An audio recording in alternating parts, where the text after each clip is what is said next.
Язучыларның әсәрләрен укырга теләүчеләр әлбәттә инде иң беренче интернетка кирип карый. Әгәр анда таба алмасалар, китапханәгә яисә китап кибетенә килә. Без дә шулай эшләдек. Әйтегез әле, сездә яшь язучыларның әсәрләре бармы? Әйе, безнең яңа китап чыкты, яңа гасыр тавышы дип атала. Анда яшь язучыларның күп әсәрләре бирелгән. Әйтик, менә фамилияләргә килгәндә, инде Йолдыз Миңнуллинаны күрәбез, Гөлүсә Батталованы күрәбез без монда. Ленар Шәйх. Әлеге китаптагы авторларның берсе Ландыш Әбударова. Ул Казан утлары журналында җаваплы сәркатиб булып чыкты. Аның Мандариннар, Октябрь һәм Бәләкәй тылсымчы китаплары чыккан. Ландыш, исәнмесез?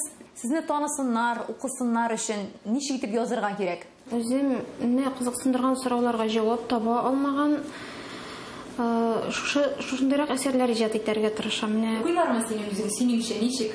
Әгәр син мине укымыйлар дип язасың икән, ул инде беренчедән син язучы түгел.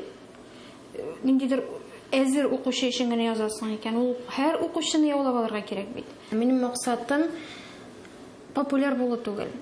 Минем максатым әйбәт әсәр язу. Татар әдәбиятында исеме шактый билгеле яшь авторларның берсе Рөстәм Галиуллин. 5 китабы дөнья күргән. Танылган авторларның җыентыкларын төзүче, филология фәннәре кандидаты, Казан утлары журналының баш мөхәррире. Хәзерге заман татар әдәбиятында яшьләрнең үз урыны ди. Әгәр сыйфат ягыннан карасак, әдәбиятыбыз безнең яхшы хәлдә. Язучы ул яхшы әсәрләр иҗат итәргә тиеш. Аның иҗатын менә безнең хәзер заманча продюсерлар дип әйтергә тиеш, танытырга тиеш дип исәплим. Бүгенге татар әдәбиятында шигърияттә дә, прозада да актив иҗат итүче 30-дан артык яшь автор бар. Аларның әсәрләрен бастырып чыгаруда кыенлыклар юк ди үзләре. Төп мәсьәлә шунда, аларны беләләрме? Язганнары басылган китапта гына калмыймы?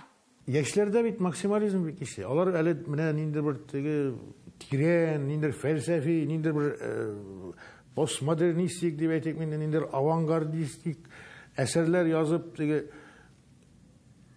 шушы иҗат даирәсен шаккаттырмакчы булалар. Алар гади халык турында бик уйламый да минемчә. Язучының уңышы һеч кенә дә миңа калса танылырга тырышып, мине танысыннар дип иҗат итте түгел.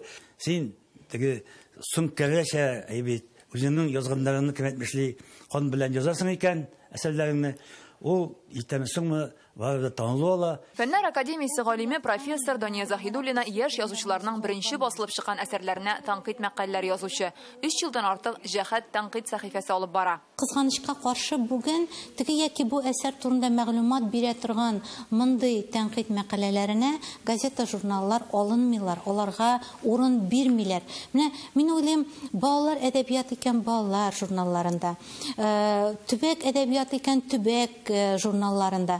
Менә алар шушы җәһәт тәнкыйть тибында күренеп барырга тиешләр. Инде бер портал булырга тиештер дип уйлыйм. Менә теге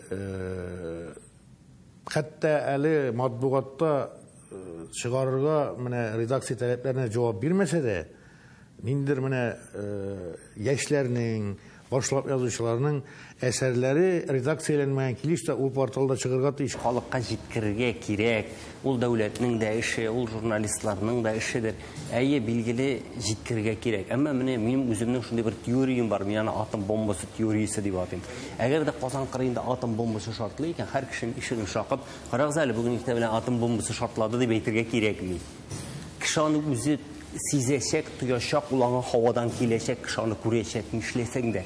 Әгәр дә язучы яшь талант иясе барлыкка килеп ул атом бомбасы кырыш шикелле шартлы икән үзенең әсәре белән, без аны күрәчәкбез. Бу китап шул рәвешле таралды. Гүзәл Яхина Зөләйха күзләрен ача романын язганда аның ел китабы булыр. 2 дистә телгә тәрҗемә ителеп, укучыларның теленнән төшмәс дип уйламый да. Мне кажется, первое самое дело это, конечно, ключ к самому себе. Укучы күңеленнән ничек ачкыч табырга дигәндә, мин авторларга мондый киңәш бирер идем. Ни өчен язасың? Синең тормышыңда иҗат нинди урын тотканын аңлау кирәк. Шуннан чыгып алга таба язырга, иң мөһиме курыкмаска, үзеңне кызыксындырган, үзең кирәк дип тапкан темаларга иҗат итү мөһим. Һәр авторның үз уңышы, үз үзенчәлеге әлбәттә. Бүген татар әдәбиятында яшьләр бар. Алар милли темага да, бүгенге проблемалар турында да тарихи романнарда яза. Үз укучылары да бар. Ә менә әсәрләре турында масса күләм танылган, кулдан кулга йөреп укылган дип әйтеп булмый әле. Фәрүзә Мәҗитова, Данил Филатов, Игорь Романов, Яңа Гасыр каналы.